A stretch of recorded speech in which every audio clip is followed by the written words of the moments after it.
Okay, so the title of this talk is Ancient Sardinia, Island of the Giants. Now this is an absolutely fascinating place, a place I've visited several times, and we run tours there too now. It's a continuation of my research on megalithic sites and also on giants. And we go there regularly. We now run tours and expeditions there because we keep finding more and more sites there. So what is it about Sardinia? Why is this island in the center of the Mediterranean Sea so important? Well, it's surrounded by many other ancient cultures, not just Sardinia itself.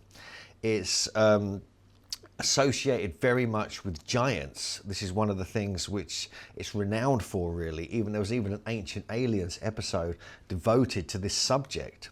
It's got dolmens, it's got standing stones, it has stone avenues, has carved hypogeum caves, spiral carvings, there's elements of goddess worship, there's even Europe's oldest pyramid on the northern part of the island. There's also these giant statues that have been discovered, holy wells, a bull cult, and the mighty Nuraghic culture who built many thousands of ancient sites.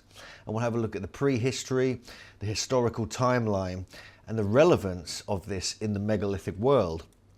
Its location is right in the heart of the Mediterranean. It's an Italian country officially. Just north of it is Corsica, which is a French country.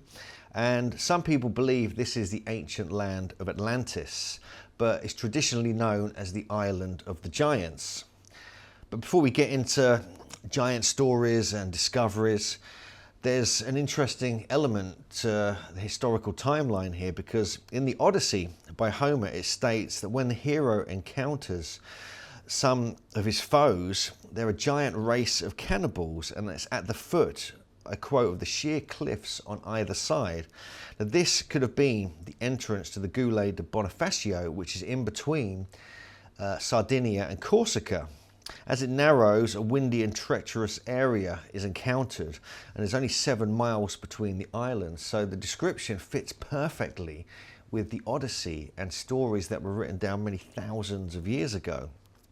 There's also, the area is quite interesting, just on the Corsican side, at a cave at the bottom of the gully of Bonifacio. It was discovered in 1972, and it's over 8,750 years old. It's a native skeleton of a female.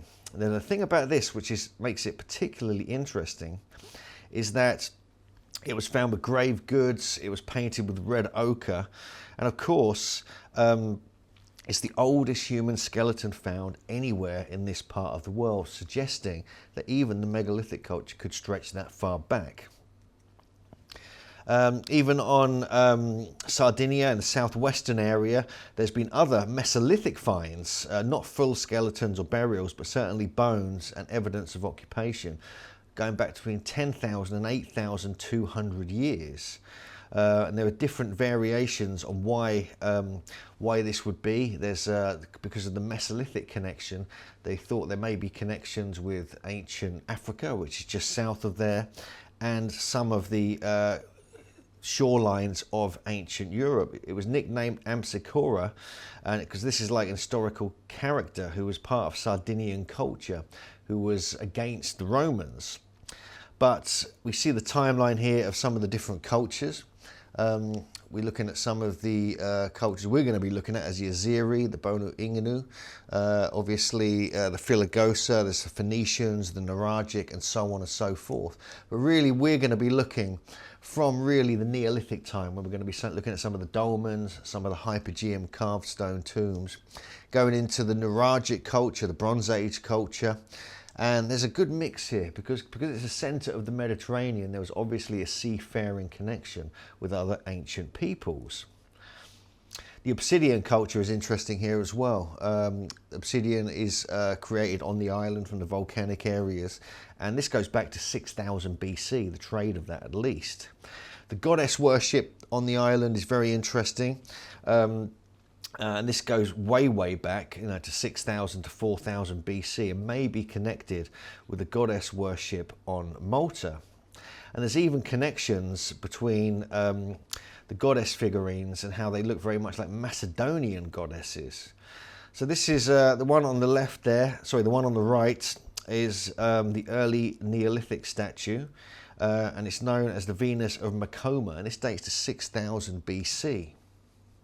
That's contemporary with the earlier sites in Malta and Gozo, so there could be a connection there.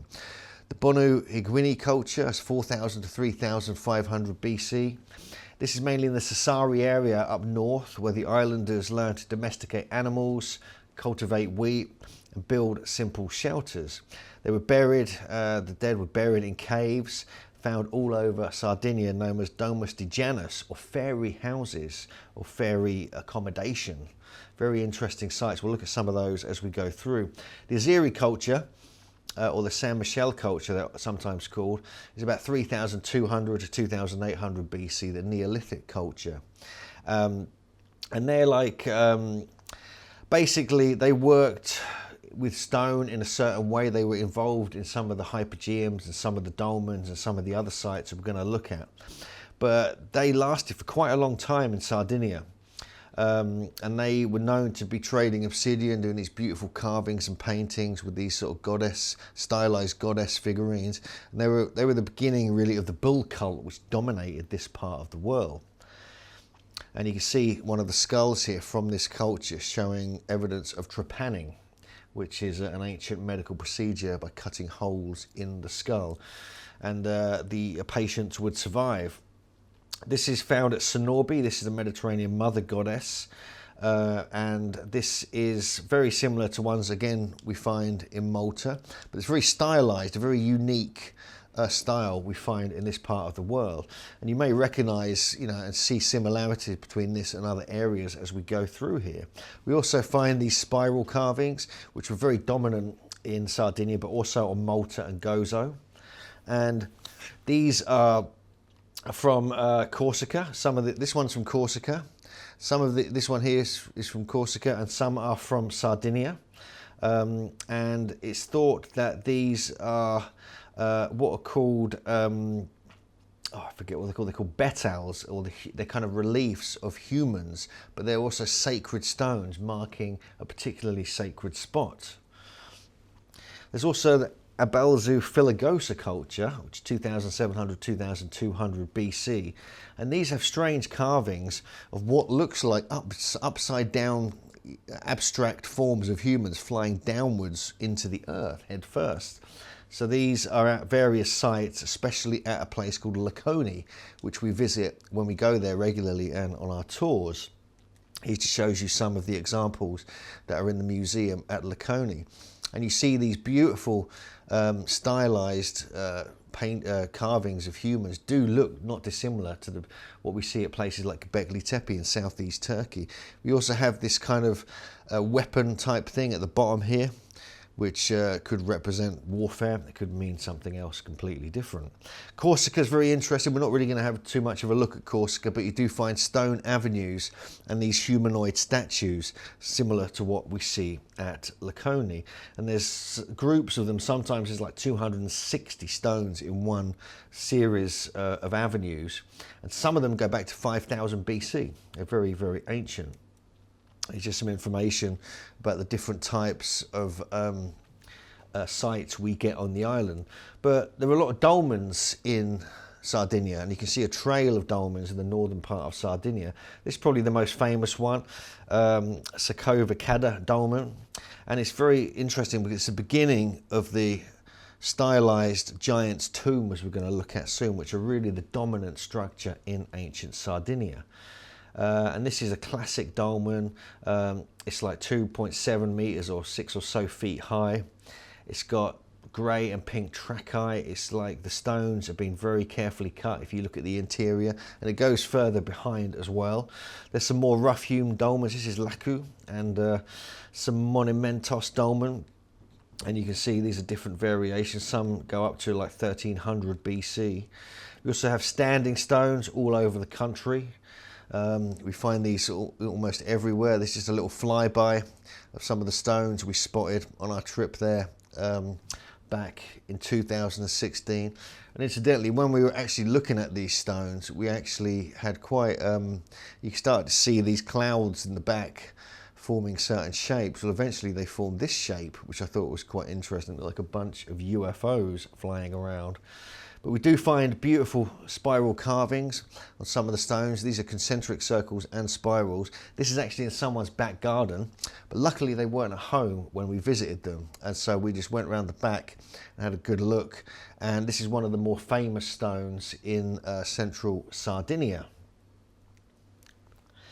The Domus de Janas, or fairy houses, these are Azeri culture, so they're quite early.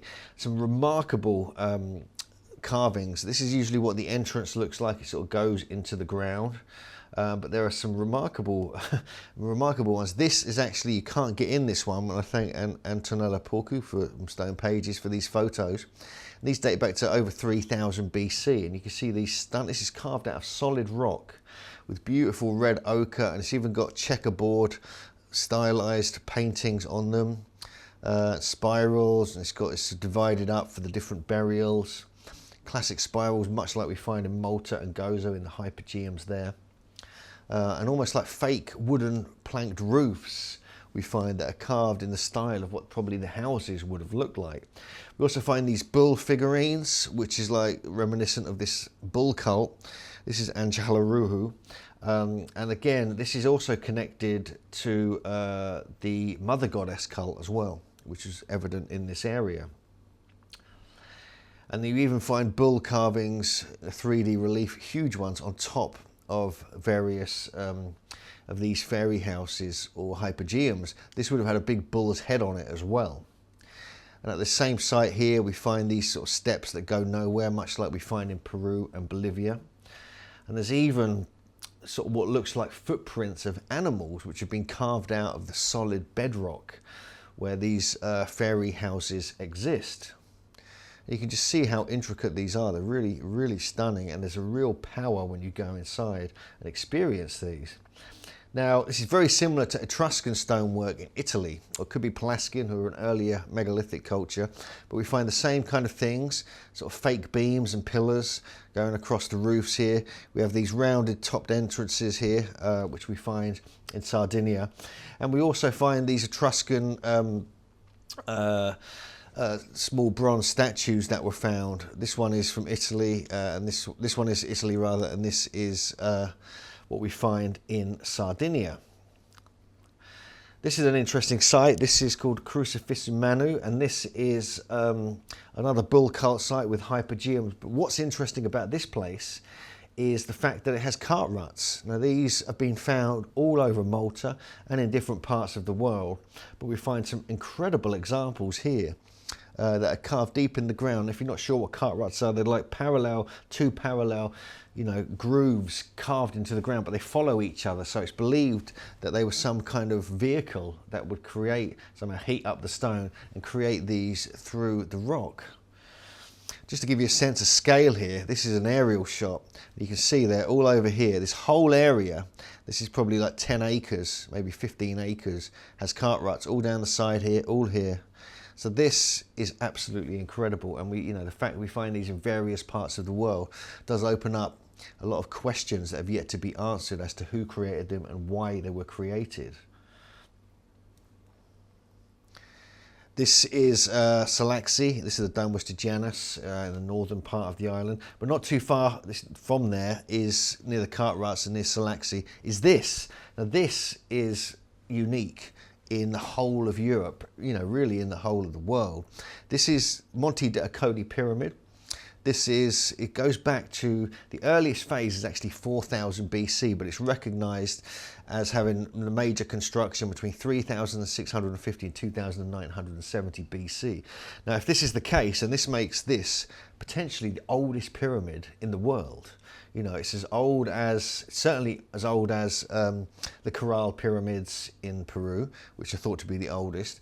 It's older than the pyramids of Giza, and it's older than all the pyramids in Central America, and yet it's not recognized as such.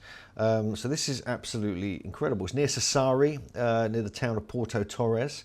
It's a raised platform with a slope going up, much like we find in the classic ziggurats. Its name translates in different ways: a stone mountain or a mountain with a tail. And it's even got underground chambers nearby, which we'll look at in a moment. But it's reminiscent of the ziggurat of Ur in ancient Mesopotamia, which is 2100 BC or thereabouts. And also the pyramids here in Sicily are very similar as well, but not quite to the same specifications or quality as we find in Sardinia. This is actually in Tenerife. This is one of the pyramids, the black stone pyramids found all over the island. It's not the Gumar pyramids, the famous ones, but the pyramid of Monte dei Codi. This is how it began. It began as like a pyramid platform with a slope going down, with one of the flat stones here, which is like a dolmen. And this would have been about 4000 BC. And if we look down the slope here, you can see there's a standing stone. This is the dolmen. There's also an egg-shaped stone here, like a round stone, which has got cut marks on it, which is thought to be like the omphale of the site, the famous kind of stone that marks the center of the culture here. And it's believed that could have been there from a very, very early date. This site has been known to have been used for at least 6,000 to 7,000 years. These same kind of stones are found in Easter Island, and this is called Tipitakura. This is the navel of the world in Easter Island. We have other navels like in Greece and Delphi and other areas that have this same tradition. The fact that we're finding that here in Sardinia is really quite remarkable. And this is an aerial view of the pyramid, and you can see the shape of it. You can see all the structures nearby. This is called the sorcerers or the magicians' sort of quarters area over here. Here we have other carvings and stones all around the edge. We have the slope, obviously, the standing stone, and all the other pieces. It's quite an interesting complex in its own right. And here's some of the things that, some of the pieces that were found here. This just shows you one of the stones and how it was raised up and placed in a certain way. And it really was a major sacred centre of ancient Sardinia, and it's really overlooked. People just don't know about this site, and it's a really huge site. It's quite a large pyramid. And there's JJ Ainsworth, who explored there with me, just showing you the magnitude of one of the dolmens that are at the site. This just shows you the upright, the standing stone, and the strange shaped top on it as well. It's almost like a cleft carved into it. This is to give you a sense of the sort of landscape and the style and shape of the pyramid with an aerial shot.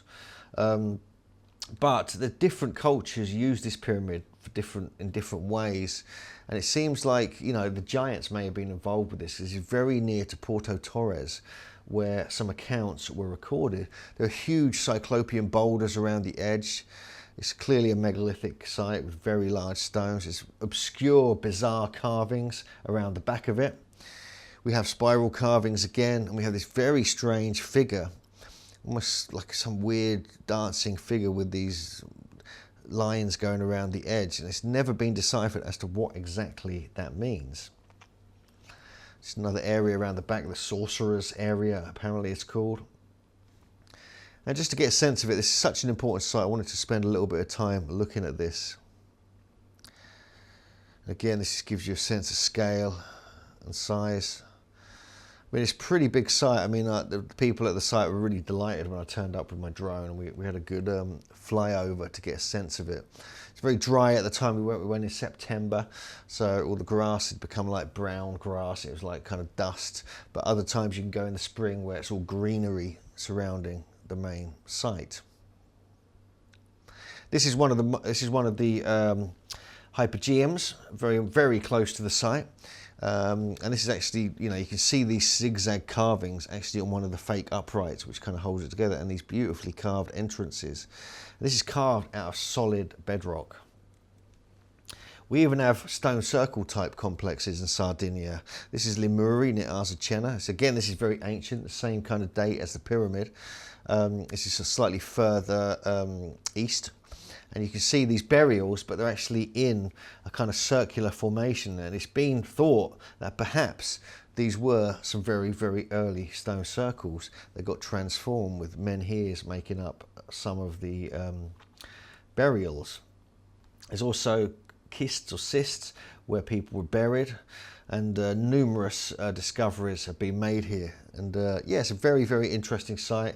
These are near some of the giant tombs as well in the area, and just gives you a sense of what is going on here in ancient Sardinia. There's just a flyover just to get a sense of it, and just within about 5 miles there's some of the giants' tombs, which we're going to look at shortly. But this is just a very important place. It's worth having a little look at that.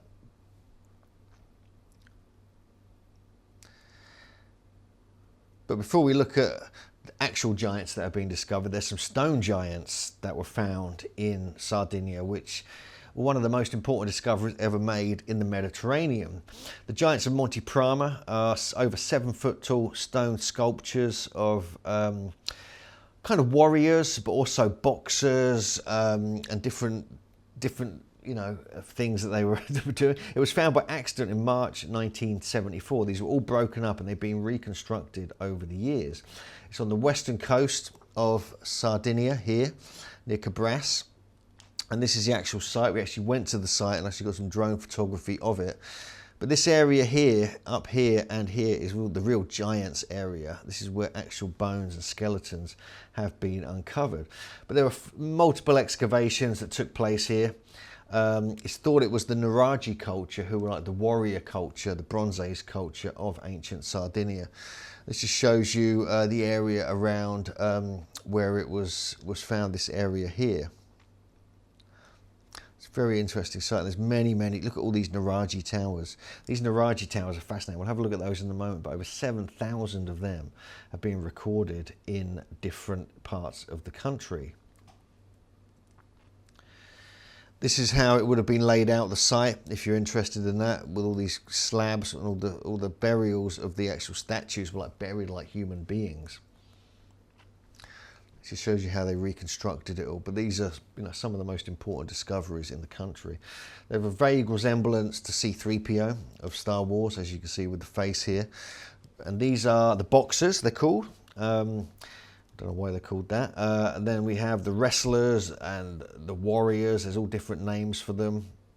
There's often duplications are made of these in bronze, very small ones, which you find next to the site. This is clearly why they're called boxers, because they have boxing gloves. There's also the archers, not the radio show, but you can see these are actually representations of people actually, firing arrows. And here's one of the stone arrow that the archers, that they would have used. Then we have the warriors. They're wearing sort of helmets with shields and so forth. And more of those here.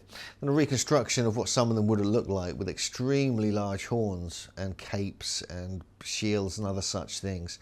This was put together by J.J. Ainsworth.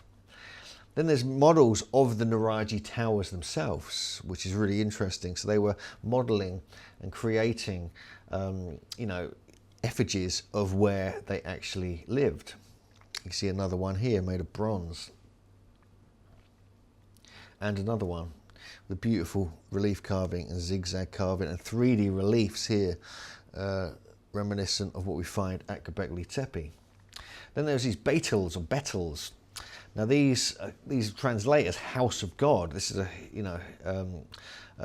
Hebrew kind of meaning, and they were like geometric forms created in a kind of humanoid place, but they were sacred objects and they were revered by the ancient Sardinian people.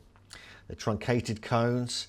They sometimes connected with Nuraghe, sometimes connected with the giants' graves. But they were at least the 14th century BC. But these are another anomaly that we find in most of the sites around the area, specifically around Monte Prama. Now this next place is a very strange place. This is called Beduso. This is Hypogeum. It's utterly bizarre. It's like being pushed over on its side, but this is naturally how it was.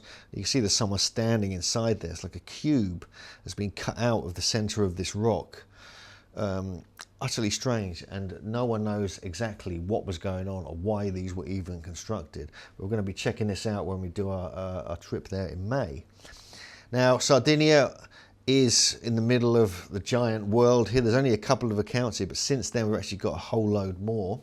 This is put together by Cecilia Hall. Here's just some accounts from 1953. We have other accounts from 1901. And these talk about over 8 feet tall warrior skeletons that were found near Porto Torres, which is not too far from Monte de Accodi Pyramid. We have a 9-foot account as well that was found in one of the giants' tombs. This is one area in the southwest where many were supposed to have been discovered near Sidi. This is supposedly a giant's tooth provided by Paula Harris, but actually it's a cow's tooth.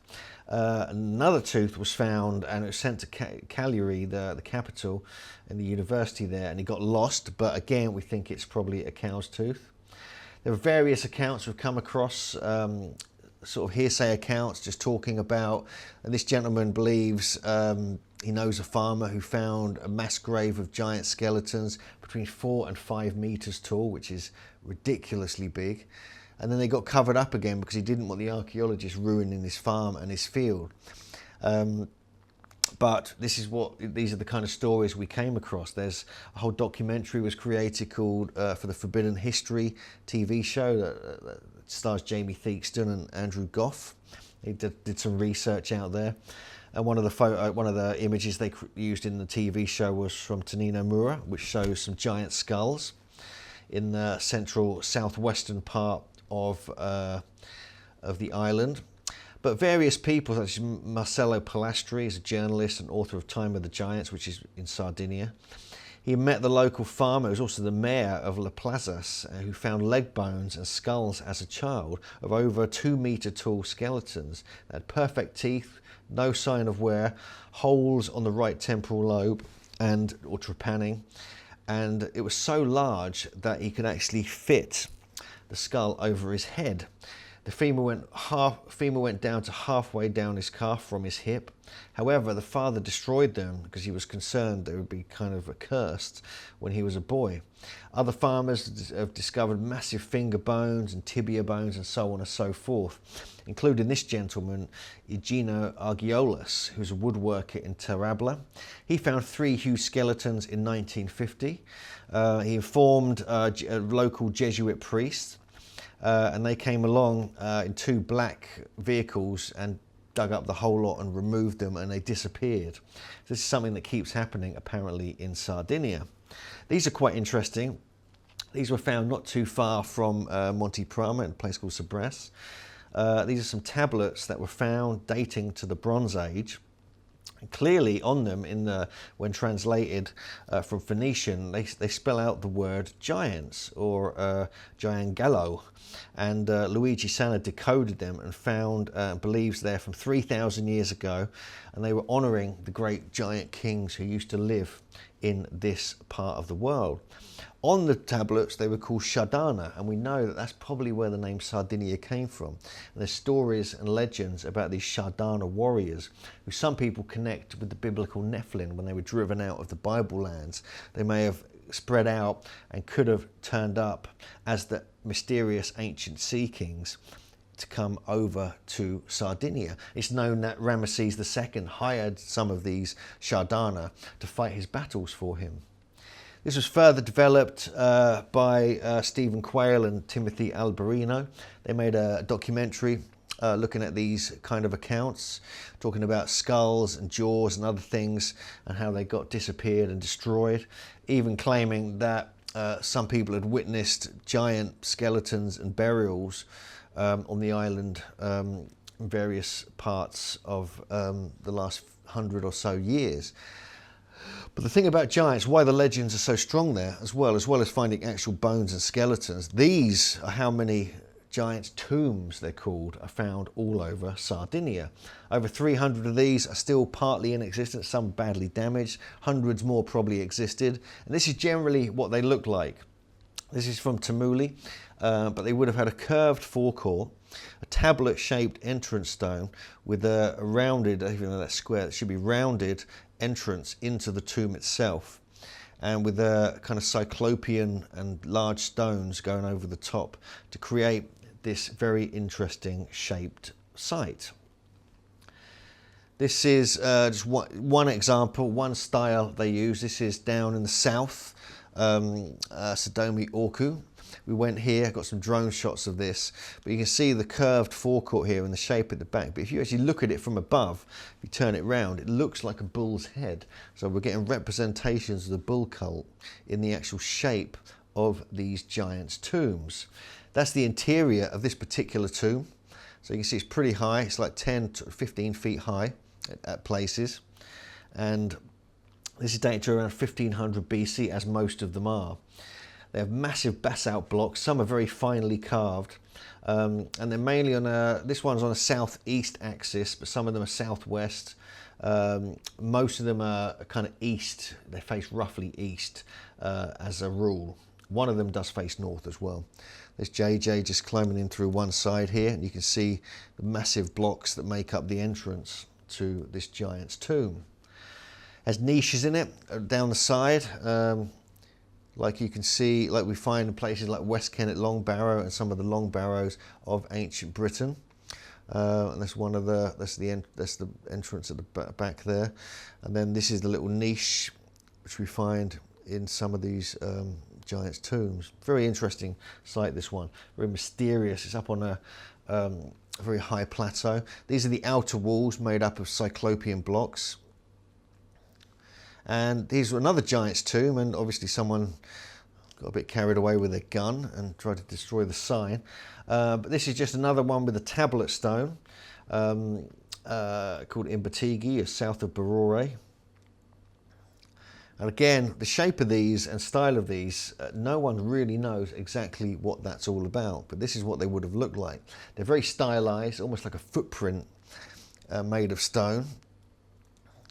But they all have this same design spec. They all have this kind of small entrance at the bottom with a large back, tomb at the back, chamber at the back, with these very thin stones at the front. And that's just what it looks like within the landscape. Not much of it is left. Most of this has been destroyed. But there is a Nuraghe tower near here as well. But this one's very curved at the back. That's what it looks like from above. Very, very strange sights. And this is what's left of the Nuraghe tower. And this would have been much, much taller originally. And there's another site nearby called Santa Benzu. Only got one gunshot in that sign. But this is a very interesting site. Not much left here either. This gives you an outline of what it would have looked like. And the great Nuraghe that was found, photographed nearby. But this is the Tamuli tomb. It's actually got an entrance there that shouldn't be blocked up, with the great Nuraghe, what they would have looked like in the background. This is quite an interesting site. It has two of these at the site, giants' tombs. You can see the sign there. This just gives you a sense of what's left of one of the giants' tombs as you enter it. Now, one of the things about these tombs, because they face east, the work of John Burke suggests that as the sun rises, the telluric currents would get charged up and would go straight inside the entrance to these tombs. And so it could be a place where they were charging up the seeds and grains, and it was actually used as a fertility site, much like we find in many other parts of the world. But Tamuli is a very interesting place. There's there's two giant tombs there, various different shapes and sizes. There's me posing for some reason. But these are kind of strange. These are called the Marmarudas Baetyls, and these are 1600 to 1300 BC. And these are odd because they have kind of breasts on them, or protrusions, like we find in ancient Peru and Egypt and other places. No one's sure exactly what these are for, because there's several of them marking this particular area. There's also a great Nuraghe tower. What's left of it is in ruins. And there's a megalithic kind of rock chamber here. And this is not dissimilar to what we find in many parts of the world, but Jim Vieira might be interested because this is actually very similar to the kind of rock chambers we find in ancient New England and New York State, with quite large stones making up the ceiling. Now, these are the classic Tomba di Giganti, or the giant's tombs. This is one of the most impressive ones, Coveccada. Now, this is up northeast near Arzachena, north of Olbia. Nuraghe is again nearby. And here you can see this is the classic shot of the giant's tomb's entrance stone, the tablet stone that we find at this particular site. You can see it from above here, these huge blocks making up lintels across the whole length of this, with the curved forecourt at the front. And it's actually a sign up at this site, and it talks about these telluric currents and about how people have done tests here. They found out seeds do in fact get charged up. There's evidence that people have had very strange experiences here, and it's affected them quite strongly. And this just gives you a sense of the landscape and what it would look like. It's a little bit of a drone shot there, but there's something about these sites that just get me. I'm not quite sure what it is, why this is, but this is about 33 feet long, and the stones are like up to 4 meters or 13 or 14 feet tall. And up the upper portion, there were other parts of the other stones actually here that have been removed. This was actually broken off, but it's been replaced. You can see how thin they are as well. It's a very abstract, very bizarre design, but this is something we find all over Sardinia. And we even have Nuraghe towers very close by. And this is some aerial shot of this particular site. Now, the fact is there's 7,000 of these Nuraghe towers. There's not just a couple. 7,000 have been recorded just on Sardinia. So they really liked building them, it seems. Near that other giant's tomb, Coveccada, there's Lolgi. Now, this is a very impressive site as well. This dates back to 1800 BC. There is a trace even of a tumulus, and this is a southeastern orientation coming out from the front. And again, we have this bizarre shaped sort of entrance here, which no one's really been able to decipher exactly what that is. This dates, this is basically the Middle Bronze Age we're looking at here, or the early to Middle Bronze Age. And again, we have the curved forecourt. This is looking at it from the back. Most of the lintels have now been removed. And and this is, we're looking through it from the entrance, but for some reason they always have these here. No one's quite been able to work out, because no giants could squeeze through there. There's no way you're gonna get a body squeezing through there. So it's thought that if there were actual giants buried in it, they would have been placed in it, and the site would be built around them. This is another one called the Tombe's tomb. This is slightly further south along the east coast, but again we have almost identical design. There's JJ posing next to it, so you get a sense of scale, probably about 12 to 15 feet high. And there are some, with many of these tombs, there's been some research done on the archaeoastronomy. Some are oriented towards the Taurus constellation, which makes sense because of the bull type effigy that they mark on the landscape. Some are precisely oriented to the brightest star in Taurus, Aldebaran or Alpha Tauri.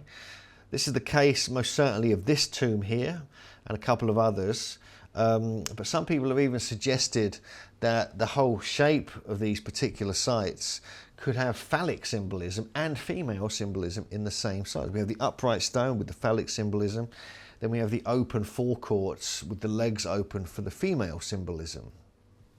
This one you can't go in, we have to jump over the fence to go in this one, but the similarities have been noted by various researchers to other styles we find in different parts of the world. For instance, we have the Caucasus dolmens in parts of Russia and Ukraine, and where we have this kind of almost cyclopean polygonal stonework with holes at the bottom, which researchers such as Andrew Collins and others believe are what are called soul holes, where the deceased would have a place to travel out of the tomb, the soul of the deceased, to go up into the night sky to certain constellations to reconnect with the ancestors and the gods. This one's very similar. These two here, these are very similar. They have a curved forecourt with the hole at the bottom. So we have almost identical style and design found in ancient Russia. We also have giants being found in this part of the world as well, and linked with these particular types of tombs. But these Nuraghe towers are very intriguing. They're cyclopean, they're massive, massive stones. They have a very interesting design. They often have a skylight with lintels going across at the top. This one in particular is from Santa Cristina, but this site here is more famous because of the Santa Cristina Holy Well, which is date to around 1300 to 1100 BC. This is the shape of it when looking from above, but these are actually steps going underneath to this sacred water area. And you can see other structures in the landscape here as well. But if you actually go inside here, you actually have to go inside this forecourt and walk down into the tomb itself. And every 18.6 year, the full moon shines down into the wells. And also you have, on the equinoxes, you have alignments with the sun going into these chambers as well. So it's thought that they have very special powers, and they were very well designed, beautifully cut polygonal megalithic blocks, which unlike most other sites in Sardinia, and even the historian Solinus wrote that these waters had miraculous healing powers, all 40 of them. So there are over 40 holy wells in ancient Sardinia. And this is some of the stonework at the bottom here. And you can see the very intricate cut steps and designs.